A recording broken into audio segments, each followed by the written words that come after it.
Salut Mathieu. Salut Mathieu, on est parti.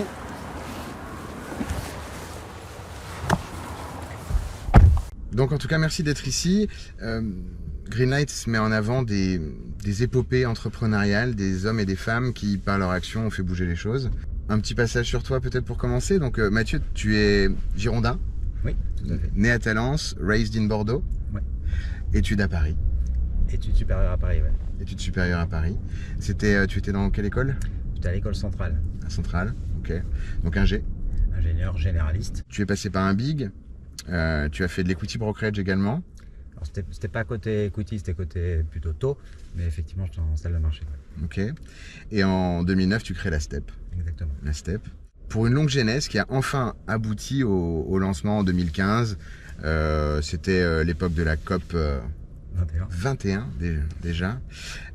Au nom de Hype, à l'aventure Hype, la première flotte de taxis électriques alimentés à l'hydrogène.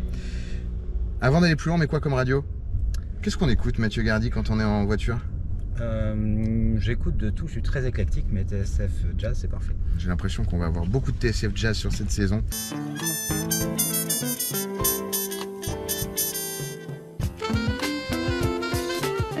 Quand on a préparé cette émission, le mot structuré, structureur de marché, ou en tout cas ne pas avoir peur d'aller dans des marchés qu'il faut structurer, c'est un leitmotiv dans ta carrière. Mais avant cela, on doit te dire que on a vu sur un truc sur les internets en préparant l'émission, c'est qu'il y a marqué en 2013 tu es chauffeur de taxi. Mais alors c'est un mythe ou c'est une réalité? Alors c'est vrai que j'ai passé mon permis de chauffeur de taxi et que d'ailleurs moi j'encourage, à défaut de les forcer, mais j'encourageais toutes les personnes chez Hype à le faire. Moi ça faisait partie de ton odyssée, de mon parcours pour vraiment comprendre quels étaient les besoins des chauffeurs. C'est un projet qui a vocation à adresser aussi bien les besoins des clients que les besoins des chauffeurs. Et donc ça faisait partie, je pense, d'un élément nécessaire pour moi pour bien comprendre ce que vivait un chauffeur de taxi, de faire ce parcours, de passer sa capacité de chauffeur. Alors, après, je n'ai pas exercé beaucoup en tant que chauffeur de taxi, mais déjà, le fait de faire cette formation est important. C'est aussi... la population des chauffeurs de taxi n'est pas forcément très bien connue, mais c'est un élément différenciant à l'époque entre les taxis et les VTC. Les VTC arrivaient sans forme de diplôme, donc ils n'avaient pas forcément bossé pour devenir chauffeur de VTC, alors que les taxis, c'était un vrai projet. C'est un métier. Ils le passaient, préparé longtemps, ils le passaient plusieurs fois, etc. Donc c'est un vrai engagement sur la durée. Et voilà, donc je suis ravi d'avoir pu le faire. Donc c'est pas un mythe. C'est pas un mythe et j'ai vraiment bossé. De façon assez resserrée, mais j'ai bossé pour l'avoir. Et alors du coup, la STEP, ça part d'où? Je parle pas du positionnement, donc la société des taxis électriques parisiens, c'est ça? Ouais, du taxi électrique. Du taxi électrique parisien. Je parle pas de la promesse du coup en 2009 d'avoir envie de créer une flotte électrique, mais je parle déjà du monde de la mobilité, alors même qu'à la base, t'étais pas vraiment dedans, vu que tu étais d'être structureur. Ouais, alors effectivement, gérer des clients, enfin je proposais des produits à des grands clients qui pouvaient être énergéticiens, constructeurs, mais j'avais pas un segment d'activité particulier, j'étais pas un spécialiste ni de l'énergie, ni de la mobilité, ni du transport, en général. Alors qu'est-ce qui a fait qu'il y a un truc, il y a quelque chose à un moment, une rencontre, un moment de vie? Alors il y a le fait que j'ai cherché plusieurs sujets sur lesquels j'avais envie de sortir du volet salariat. Et deux, je cherchais des choses à faire. J'avais plusieurs projets, dont celui-là, qui était intéressant parce que ça consistait effectivement à faire dialoguer, à trouver des solutions avec plusieurs référentiels. Le référentiel des clients, le référentiel des taxis, le référentiel de la décarbonation. Voilà, donc trouver une solution dans cet amas de contraintes était un truc intéressant. Après, je connaissais le taxi en tant que client, donc j'avais une expérience de client et je voyais ce qui était efficace, pas efficace, enfin carrément un sujet qui avait des axes d'amélioration possibles. Et puis on a démarré comme ça et puis voilà, ça s'est poursuivi.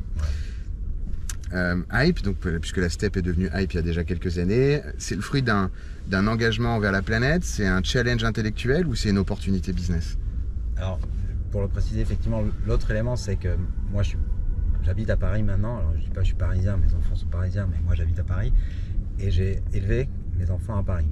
Et de fait, en tant que parisien, on est, en tout cas moi j'étais confronté, surtout venant de ma banlieue bordelaise, à un sujet qui était la pollution de l'air, le bruit, qui n'était pas un élément auquel j'étais habitué et qui s'est renforcé quand j'ai eu des enfants qui passaient leur journée chez le Toubib à se faire nettoyer les branches, etc. Donc j'étais assez sensible à cet aspect bruit, à cet aspect pollution.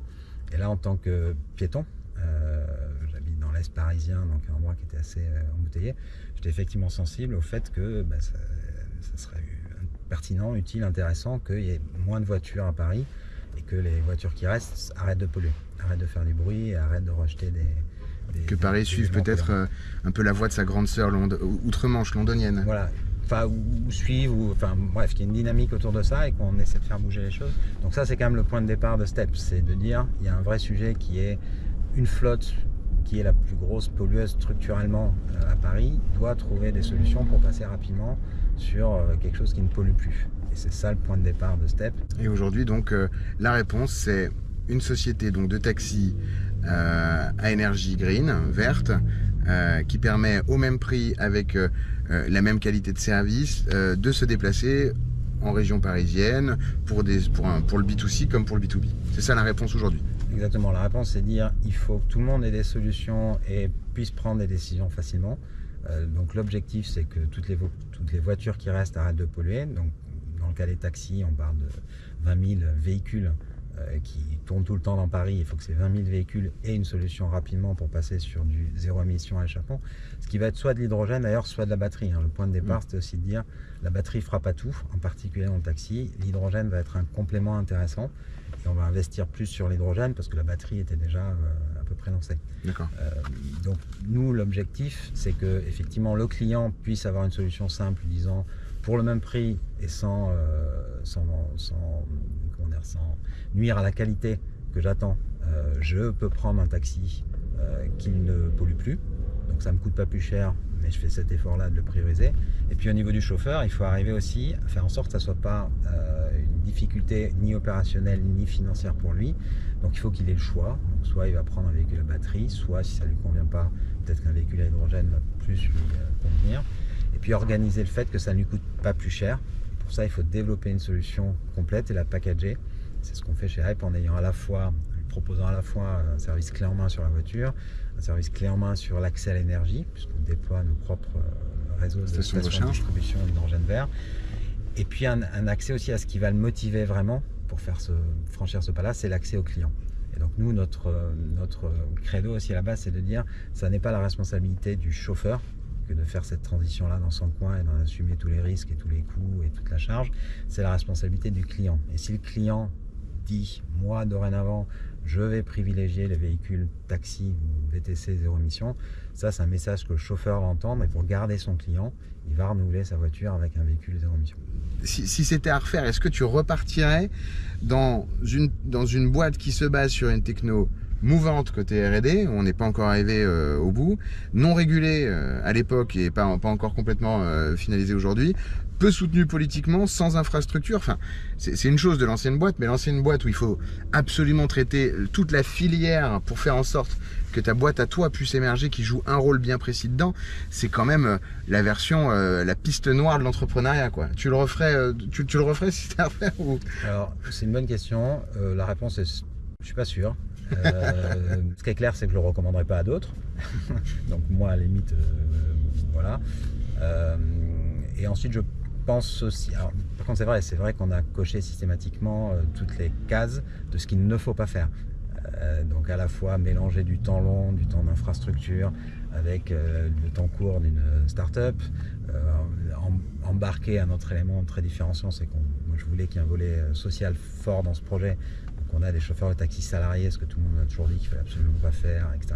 Pour autant, dans toutes ces périodes de bas que tu évoques, ça permet aussi de se poser la question de savoir pourquoi on le fait, quoi.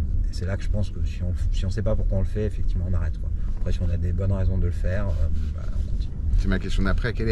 Dans toutes ces batailles que tu as menées, quelle est ta source de courage inépuisable? Alors aucune, parce que je n'ai absolument ni courage, ni encore moins de courage inépuisable. Ouais, mais en tout cas, la force de se lever le matin et d'enchaîner les journées, les batailles. Ouais, c'est clairement les gens que j'ai rencontrés, qui m'accompagnent et qui ont aussi envie de faire bouger les choses sur les mêmes agendas et chez qui je vais aller puiser l'énergie qui me fait naturellement défaut pour le poursuivre. Donc c'est effectivement d'avoir toujours eu quand même des gens pour qui on a envie de le faire. Donc au départ on le fait pour soi, pour ses enfants, etc. Mais c'est un concept assez longtemps aussi. Mais au moins on sait qu'on le fait pour des bonnes raisons. Puis ensuite au quotidien il faut trouver des gens avec qui on a envie de le faire, on a plaisir à le faire, etc. Cette période du coup, on va dire pré-COP 21, pré-kick-off, quoi, parce que entre 15 et 24 les choses se sont accélérées. Qu'est-ce que tu en retiens de cette période un peu dure justement, où j'imagine entre 2009 et 2015, ça a demandé beaucoup de résilience. Qu'est-ce que tu retiens du regard des gens, du poids social? L'entrepreneuriat était en plein développement en France, mais c'était encore le début. On venait de se trouver un nom de Startup Nation, mais c'était pas encore quelque chose de complètement accepté. Ouais, moi je suis assez critique en fait par rapport à tout ça. Donc ça a été effectivement une période difficile, et là en l'occurrence l'énergie dont tu parlais pour continuer, je l'ai plutôt trouvé dans l'environnement taxi pour le coup, où là j'avais des gens avec qui j'étais en contact et qui me donnaient envie de poursuivre. Donc oui, ça a été des périodes compliquées. Après, on n'a pas, je pense, en France la culture vraiment d'entrepreneuriat. On a la culture du premier de cordée, c'est-à-dire honnêtement ce qu'il ne faut pas faire, quoi. Il y a plein de projets qui ne sont pas des leaders mondiaux et qui sont hyper intéressants, qu'on devrait accompagner, etc. Donc on n'a pas cette culture-là, on n'a pas la culture de l'échec non plus, on n'a pas la culture de la saine interaction entre des grands groupes et des petites structures. Voilà, donc on a quand même pas mal de chemin culture. Et puis on a une culture classique chez les financiers, puisqu'il faut quand même de l'argent pour financer tout ça, qui est très... vous tenez, même quand de l'argent coule, il coule toujours de la même façon, sur les mêmes critères. Donc il y a assez peu, en France, d'acteurs qui pensent différemment des autres et qui assument de ne pas avoir les mêmes stratégies que les autres. Donc du coup, il y a une tendance à une forme de convergence on va vers tel type de projet, logique de marché, quoi, qui s'applique aux investisseurs. Logique d'uniformisation du marché qui rassure les équipes sûrement et qui leur évite de se faire engueuler quand ils font des bêtises, mais qui est pas, là encore, qui est sans doute pas la meilleure façon de créer un écosystème efficace de PME qui ensuite vont grossir, etc. C'est un peu absurde de viser la licorne, honnêtement. Il faut viser de faire monter des PME et de construire un tissu de PME en plus des grands groupes et en plus des licornes. Ça, on ne sait pas trop faire en France.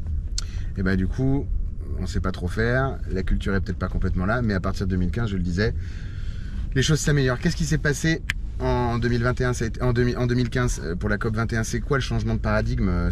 Qu'est-ce qui te permet de passer dans cette nouvelle phase?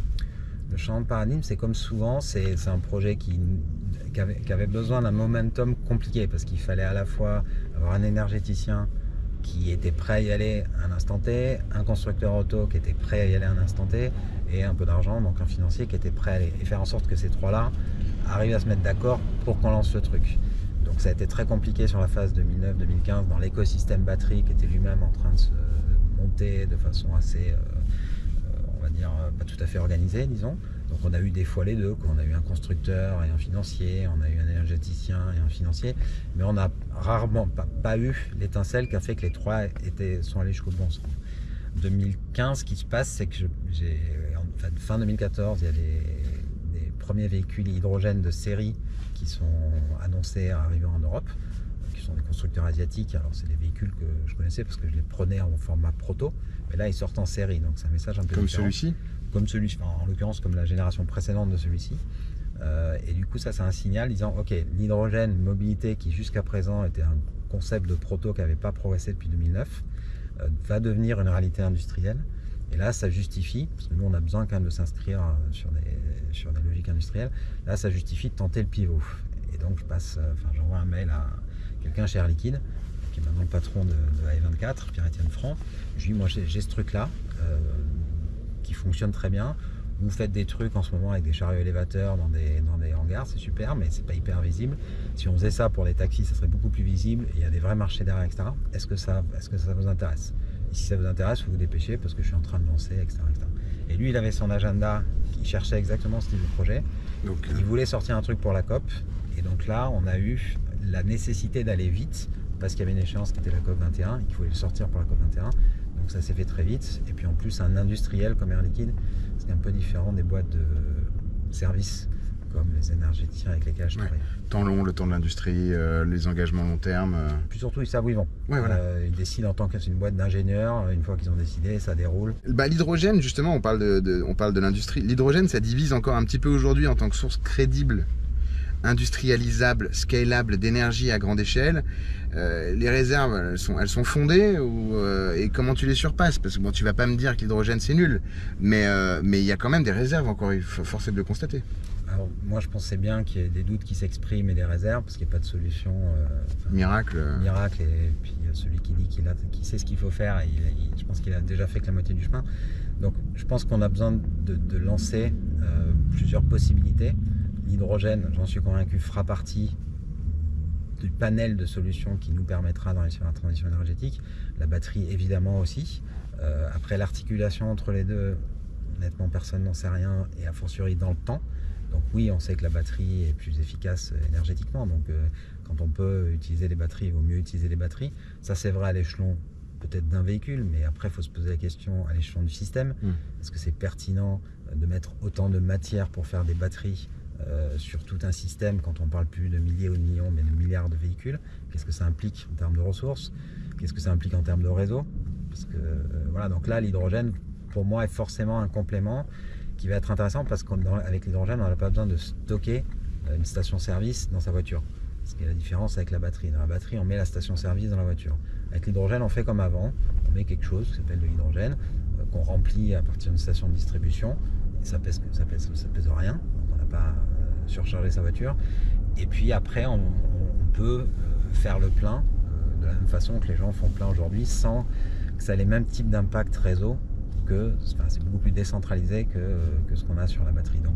Et puis le plein se fait en 3 minutes, quoi. Et le plein se fait plus rapidement, sans qu'on ait besoin d'aller vers des niveaux de puissance de recharge de batterie qui deviennent parfaitement déraisonnables, surtout si on les passe à l'échelle. Parce qu'à chaque fois, les gens disent ok, au niveau du véhicule ou de la station de charge rapide, très bien, mais comment on passe ça à l'échelle d'un pays, à l'échelle d'un continent, à l'échelle de la planète? Est-ce que ce truc est vraiment soutenable quand on parle de milliards de véhicules, quand on parle de millions de bornes de charge rapide? Ce qui veut dire qu'in fine, il y aura forcément un mix. Et que les deux s'alimenteront, et que l'un sera le backup de l'autre, etc. Que ce mix ne sera pas les mêmes partout, parce qu'on n'a pas du tout les mêmes situations en Europe, en Asie, aux États-Unis. Voilà, et que donc ce qu'il faut, c'est lancer et développer différentes solutions qui ensuite s'ajusteront les unes avec les autres en fonction du temps, en fonction de la géographie. On a parlé du premier partenaire industriel avec Air Liquide. Qui était le premier financeur? Alors historiquement, la Caisse des dépôts est rentrée très tôt sur le projet en disant moi ça m'intéresse et je vais t'accompagner. Donc à l'époque, c'était des équipes de CDC Infrastructure. C'est un projet qui a toujours mélangé la partie infra et opération. Et eux, ils étaient intéressés par la partie infra et par la vision qu'il y avait d'aller développer des infras directement à partir d'un usage pertinent. Et pendant typiquement toute la période difficile de 2009 à 2015, où il n'y a jamais eu... personne n'a sifflé la fin de la récré au sens plus aucun support et tout le monde s'arrête. Donc celui qui est resté longtemps supportif, ça a été effectivement la Caisse des dépôts.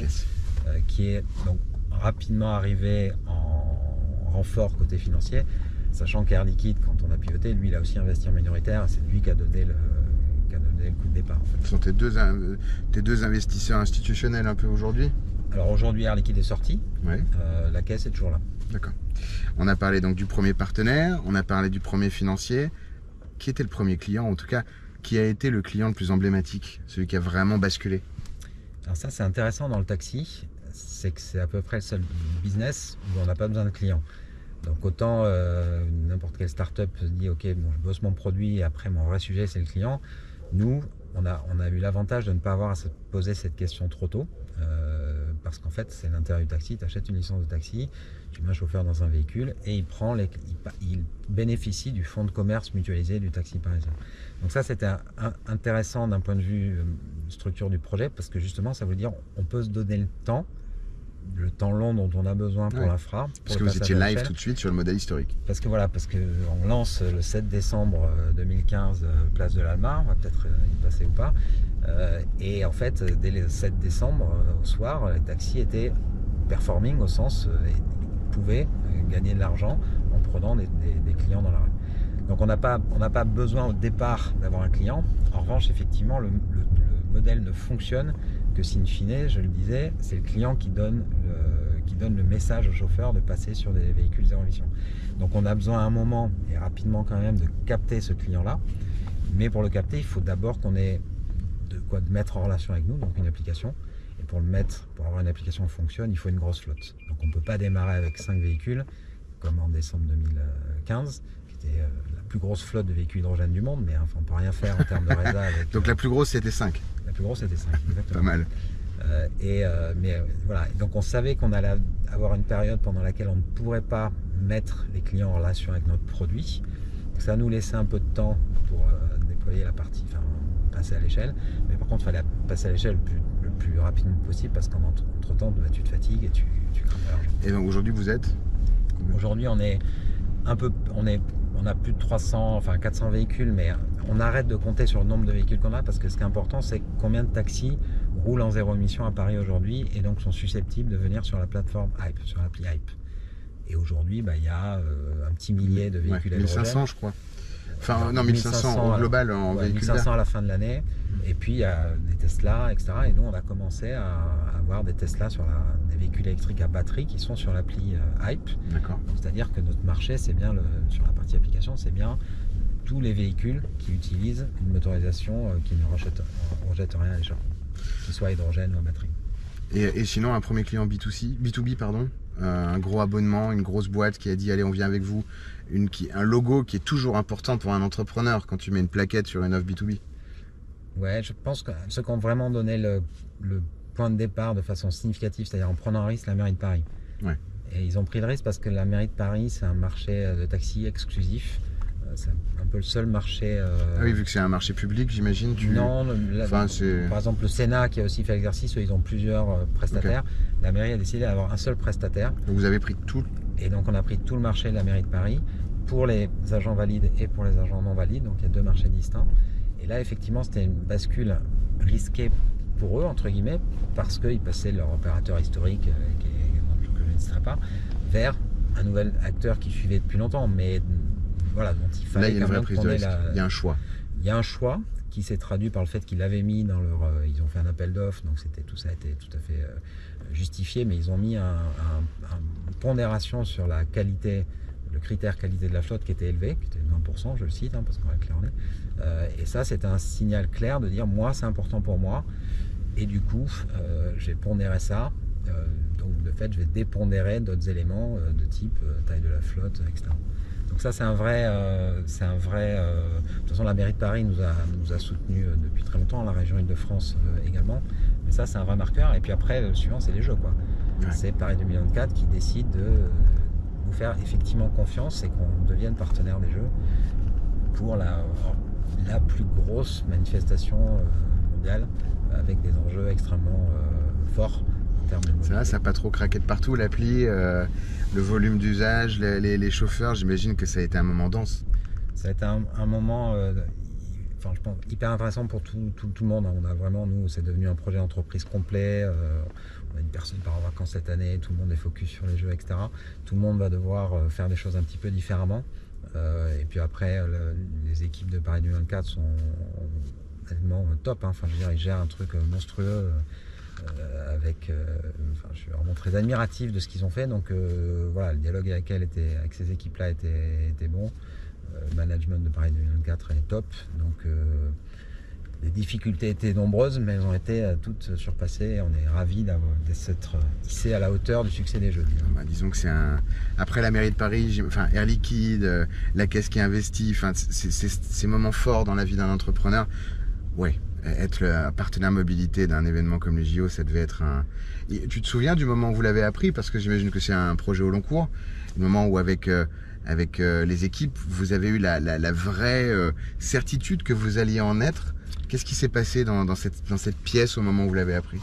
Alors ça a été un processus long. Alors nous, on rappelle, en fait, ça fait très longtemps qu'on veut être partenaire des Jeux. Donc je regardais une photo, mais je crois février 2016, donc quelques semaines après le lancement, on fait un premier voyage qui est on amène l'équipe de ce qui deviendra le COJOP au dévoilement de je sais pas quoi, place de l'Étoile. Donc on a déjà estangué dans le taxi dans le taxi hype en 2016.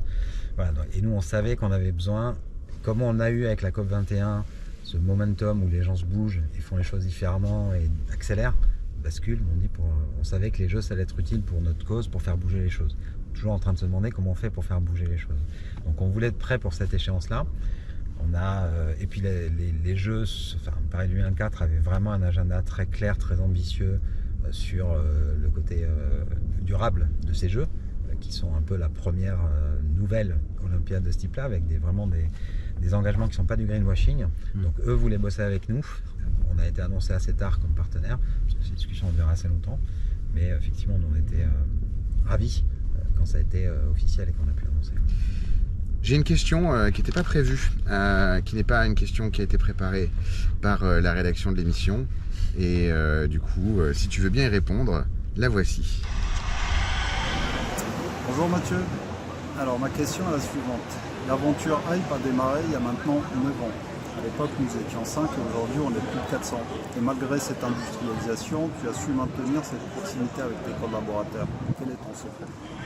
Donc je crois que c'est Nabil qui vous pose la question.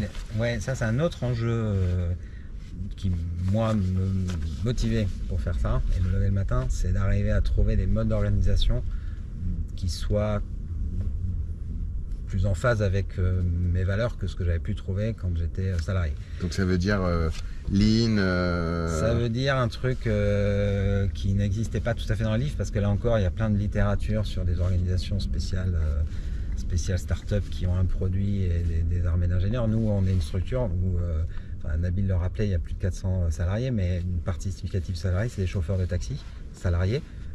Et puis on a aussi des gens qui ont plus un parcours comme le mien, grande école, etc. Donc trouver un truc qui fasse que ces profils très différents arrivent à fonctionner efficacement, parce qu'on est sur des jambes dont on a besoin et on a besoin qu'elles fonctionnent bien pour avancer ensemble.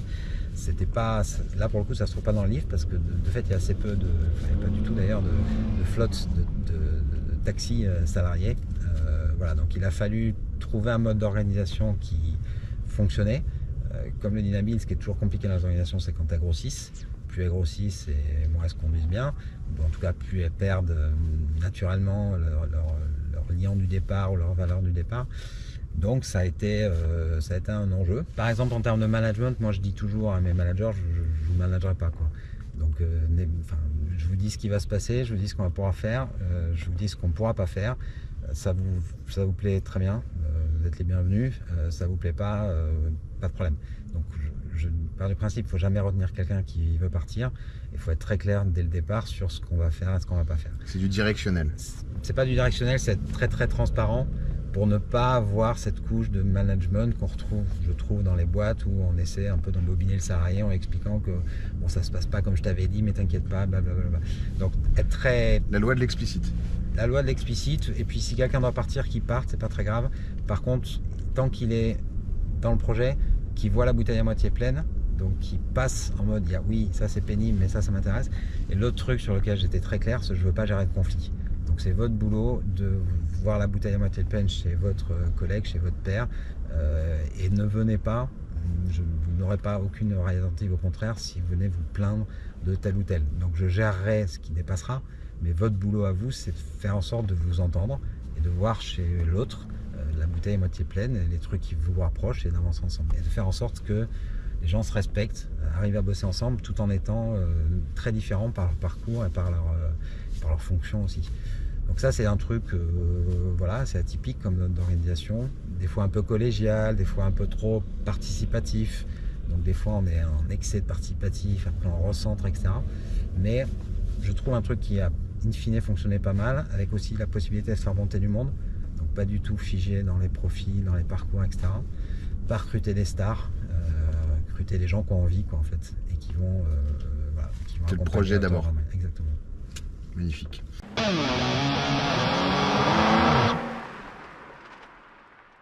On passe à un petit jeu qu'on a préparé, qui est une tradition dans Greenlight pour cette première saison. Comme tu le vois, nous avons un feu rouge, un yellow light et un feu vert.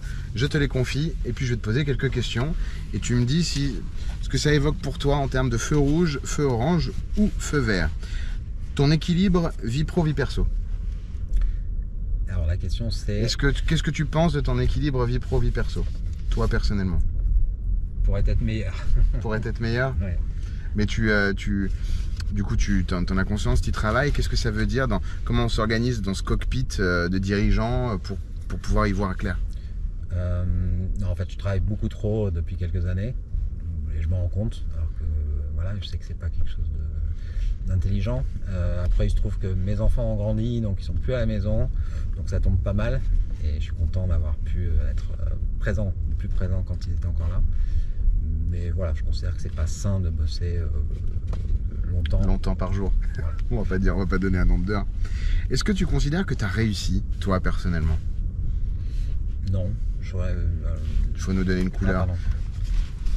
Je vais être le roi du... Orange, c'est bien. Ah, mais on a des gros accessoires, alors il faut les utiliser. Ouais, le roi du consensus mou. Non, enfin, pour l'instant, j'ai réussi à faire survivre la boîte, ce qui est déjà bien, et à passer quelques milestones intéressants, et à bosser avec des gens intéressants, et leur donner envie de bosser là-dessus. Donc oui, ça c'est positif, mais il n'y a pas de milestone définitif à ce... Pourtant, on en a évoqué quelques-uns. Est-ce que tu trouves que tu fais assez pour l'économie vertueuse de demain? Orange, encore? Ou vert?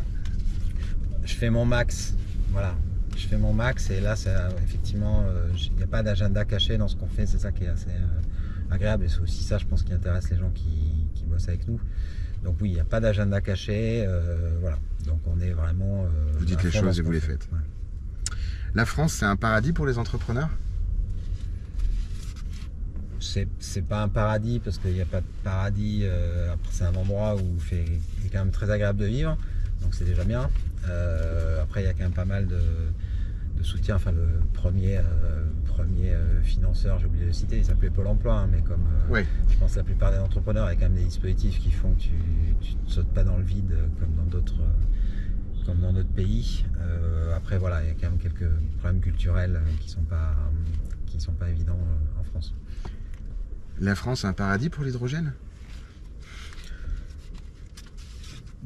Ouais, mais là encore, aujourd'hui, on est en plein buzz super négatif sur l'hydrogène. Bon, après avoir une phase euphorique totalement justifiée, mais quand on a démarré en 2015, je rappelle, voilà, 5 voitures, la plus grande flotte du monde, et des discours extrêmement définitifs sur l'hydrogène, de gens extrêmement bien placés, positionnés, pensants, intelligents, tout. Donc le truc n'existait pas, et la flamèche qui aurait pu exister se faisait défoncer par tous les sachants qui murmuraient à l'oreille de nos gouvernants. Donc au final, on a fait les choses, et les gens étaient obligés de constater que si ça existait, que si peut-être que finalement ça pouvait servir, etc. Aujourd'hui, on est dans une phase de correction, très bien, mais au moins le truc est à l'agenda, existe. Donc, et la France a des atouts par rapport à ça. Ouais. Le monde de l'énergie et l'avenir de l'énergie, un paradis pour les lobbyistes? Ouais. Parce que j'imagine que vous y avez été confrontés. Oui, nous, non, c'est compliqué, ouais. C'est compliqué. Ouais. Donc on reste orange ou on met rouge là? Bah, en fait, non, mais ce qui est quand même paradoxal, c'est qu'on constate, si on voit les décisions, par exemple, des gouvernements français et puis peut-être au niveau européen également, que les gens qui sont aux manettes pour piloter la transition énergétique sont les leaders du monde carboné, quoi. Donc on se dit ok, mais en réalité, est-ce qu'ils ont vraiment intérêt à ce que ça aille vite? La réponse est dans la question, non. Donc il y a quand même un vrai problème au fait de trop se reposer sur les leaders. C'est bien, ils ont une expertise, il faut qu'ils se transforment, etc. Mais il faut arriver quand même à faire vivre des pure players qui, eux, vont avoir un agenda différent et vont aller faire bouger les leaders.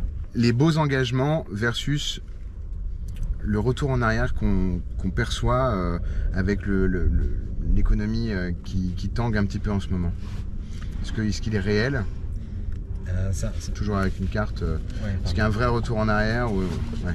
Il y a un vrai retour en arrière et je pense qu'on n'est pas au bout de ce retour en arrière. Pour autant, si on arrive à prendre un peu de hauteur et à voir ça sur le temps long, les choses progressent quand même. D'accord. Donc il y a quand même, je pense, la société crante sur certains sujets et après ça descend, mais ça ne revient pas complètement derrière.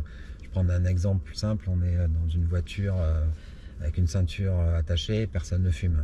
Moi, quand j'étais jeune, j'avais pas de ceinture et les gens fumaient dans la voiture. Donc il y a une prise de conscience sociétale qui était, ok, on a beau dire, on fait encore des voitures qui vont à 300 km/h et qui sont énormes, et voilà, mais les gens mettent leur ceinture. Et on a beau râler sur la pollution, le périph' à 50, les gens ne fument plus dans leur voiture, fenêtre fermée, avec leur gamin à l'arrière. Donc il y a quand même des avancées sur cette thématique-là. Après, ouais, on n'est pas sur quelque chose de totalement linéaire. À qui est-ce que tu donnes un green light? Quelqu'un, un mouvement, une entreprise? Toi, tu donnes un carton vert à quelqu'un? Alors, c'est très difficile pour moi de le faire parce que justement, il y a un côté premier de cordée au fait de le filer à quelqu'un et pas. Donc, je vais dire à tous ceux qui ont fait de ces jeux de 2024, puisqu'on en sort un succès, et en partant de la tête, parce que moi, je suis vraiment convaincu qu'il y avait une tête chez Paris 2024 qui a fait le job parce qu'ils avaient une vision très claire. Et d'ailleurs, que ce soit Estanguet ou Taubois, c'est les anciens sportifs de niveau, et on sent que ces gens-là font des choses que ne font pas le commun des mortels, et ils le font aussi quand ils sont dans un agenda business. Donc ils arrivent vraiment à se dépasser et à avoir fait ce succès-là en entraînant avec eux tout un tas de personnes qui se sont défoncées, dont nous d'ailleurs. Et c'est là aussi jusqu'aux bénévoles. Voilà, jusqu'aux bénévoles. Et là aussi, je pense, parce qu'ils étaient vraiment sincères dans leur démarche et dans leur agenda. Je pense que la France leur rend bien. Est-ce que tu peux donner un red light à quelque chose ou à quelqu'un? C'est plus facile de donner un red card qu'un green light? Oui, mais c'est pareil. Je ne peux pas mettre un en particulier. Non, mais il y a beaucoup de choses qui m'énervent. De façon générale, je pense que un côté un peu français, ingénieur français, consistant à dire j'ai la solution, je vais vous expliquer, et puis voilà quoi. Et je ne prends pas la peine d'entendre ce qu'on me raconte, je ne prends pas la peine de prendre d'autres versions. Voilà. Donc ça peut s'appliquer dans l'économie beaucoup, dans les groupes beaucoup, dans la politique beaucoup. Voilà. Et je pense qu'on aurait vraiment besoin tous collectivement d'être un peu plus à l'écoute de l'autre, sans forcément finir par être d'accord, mais au moins l'avoir écouté, et puis peut-être savoir changer un peu d'avis et pas être trop définitif dans tout ce qu'on assène. Merci en tout cas pour cette première partie d'interview. Je vois qu'on arrive justement à notre destination qui est la place de la République. On continue là-bas dans un instant. Ok.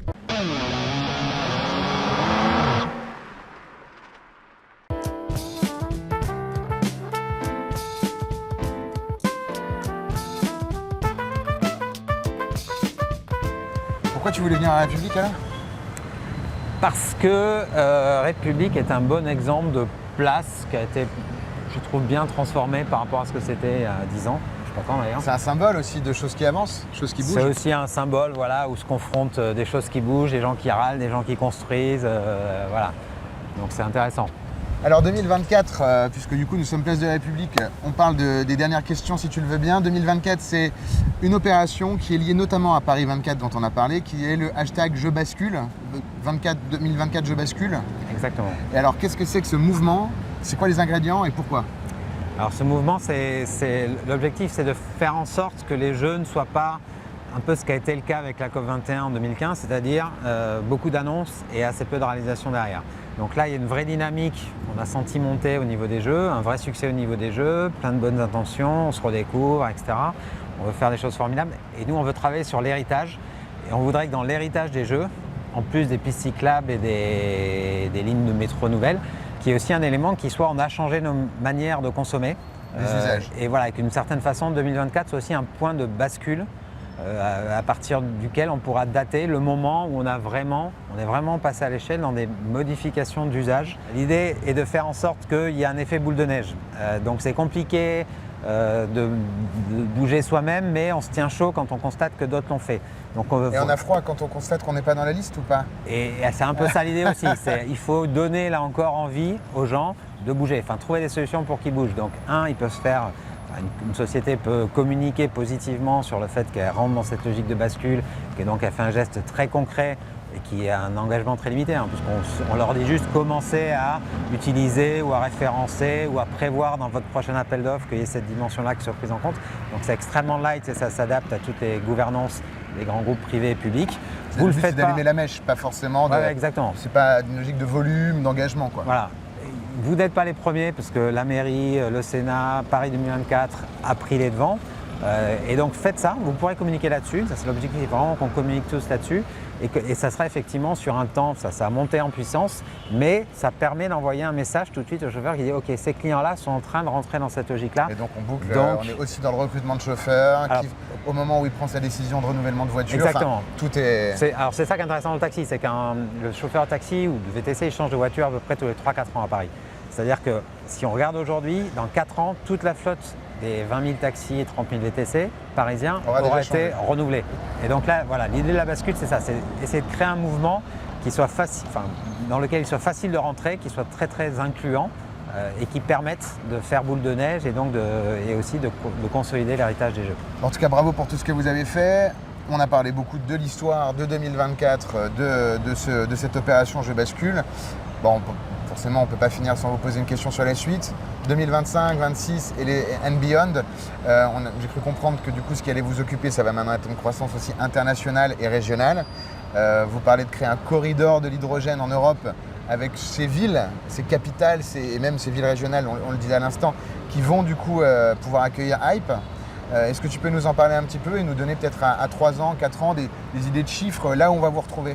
Oui, alors nous on a annoncé effectivement qu'on allait déployer Hype dans 15 nouvelles régions, métropoles, à un horizon raisonnable de 2025-2026 et on a annoncé les 7 premières villes qui sont ce corridor. Est-ce que tu vas t'en souvenir alors? Bruxelles. Mais je le fais dans Bruxelles, Paris, Le Mans, Bordeaux et ensuite on passe en Espagne, Barcelone, Madrid, Lisbonne et Porto.